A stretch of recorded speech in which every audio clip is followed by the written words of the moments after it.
ഈ നഗരത്തിന് ഇതെന്തു പറ്റി? ചിലയിടത്ത് ചാരം, ചിലയിടത്ത് പുക, ചിലയിടത്ത് പൊട്ടിത്തെറി, ചിലയിടത്ത് ഇറങ്ങിപ്പോക്ക്, ചിലയിടത്ത് നേതാക്കന്മാരെ പൂട്ടിടലും. എന്താ ആരുമൊന്നും പറയാത്തത്?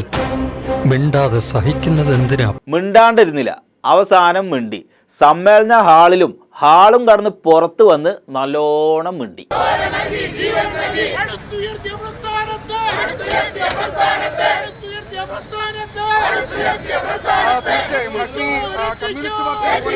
കരുനാഗപ്പള്ളിയിലാണ് വലിയ മിണ്ടലുണ്ടായത്. തികഞ്ഞ ജാഗ്രതയോടെ ഇത് കൈകാര്യം ചെയ്യണം. ഈ പാർട്ടിനെ നന്നാക്കാനാണ് ഒരു മാഷ് സെക്രട്ടറി ആയത്, ഗോവിന്ദൻ മാഷ്. ആ മാഷ് ഇപ്പോൾ ഒരു ദിവസം കരുനാഗപ്പള്ളിയിൽ, അവിടുന്ന് നേരെ പത്തനംതിട്ടക്ക്, ഇപ്പോൾ അതാ മംഗലപുരത്ത്. അങ്ങനെ ഓരോ ദിവസവും ഓരോ സ്ഥലത്തേക്ക് ഇങ്ങനെ ഓടി നടക്കുകയാണ് സമ്മേളനങ്ങളിലെ പ്രശ്നം തീർക്കാൻ വേണ്ടിയിട്ട്. ഇതൊക്കെയാണ് നിങ്ങൾ പഠിപ്പിക്കേണ്ട കുട്ടികൾ. എല്ലാത്തിനെയും ഒരുമിച്ച് സ്കൂളിൽ നിന്ന് പേര് വെട്ടിവിട്ടിരിക്കുക. ഇങ്ങോട്ട് വാന്ന് പറഞ്ഞ് വിളിച്ചാൽ അപ്പം അങ്ങോട്ട് പോകും. ലോക്കൽ സമ്മേളനത്തിലും ഏരിയ സമ്മേളനത്തിലൊക്കെ കേട്ടുകേൾവില്ലാത്ത അജണ്ടകളാണ് ഇപ്പോൾ നടപ്പിലായി കൊണ്ടിരിക്കുന്നത്. അവിടെ ഇവിടെ ഉണ്ടാകുന്ന ചില പ്രശ്നങ്ങളെ പാർട്ടി കൃത്യമായ നിലപാട് സ്വീകരിച്ചുകൊണ്ട് ഫലപ്രദമായിട്ട് കൈകാര്യം ചെയ്തു പോകുമെന്നുള്ളതിൻ്റെ തെളിവാണ് സമ്മേളനങ്ങളുടെ ഇന്നത്തെ അനുഭവം.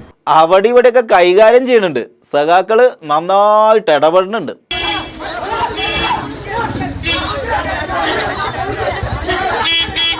ഇപ്പൊ കണ്ടത് കുലശേഖരപുരത്തെ പുതിയ ഐറ്റം വിപ്ലവമാണ്. ഈ പുതിയ വിപ്ലവത്തിനെ കുറിച്ച് ആരെങ്കിലും ഒന്ന് വന്ന് രണ്ടു വാക്ക് സംസാരിക്കുവോ? പാർട്ടിയെ തകർക്കാനുള്ള ലക്ഷ്യം പാർട്ടി നേതൃത്വത്തെ ആക്രമിക്കലാണ്. അതെ, സമ്മേളനം നിയന്ത്രിക്കാൻ വന്നവരെ പൂട്ടിട്ടു. ഇപ്പൊ അതാ നടന്നുകൊണ്ടിരിക്കുന്നത്. അത് ചെറിയ പരിപാടിയിലല്ല. അല്ല സഖാവെ, ഇതിപ്പോ നമ്മളെ സഖാക്കള് ഒറ്റക്ക് ചെയ്യണതാണോ അതോ പുറത്തുനിന്ന് വല്ല ശക്തികളുണ്ടോ? അമേരിക്കൻ ഒരു ഇൻസ്റ്റിറ്റ്യൂട്ട്, അമേരിക്കൻ യൂണിവേഴ്സിറ്റി, അവിടെ പ്രത്യേക പരിശീലനം കൊടുത്ത് പോസ്റ്റ് മോഡേണൈസേഷൻ, പോസ്റ്റ് മോഡേൺ എന്ന പേരിൽ പരിശീലനം കൊടുത്തിട്ട് ഇന്ത്യയിലേക്ക് അയക്കുകയാണ്. അത് ശരി.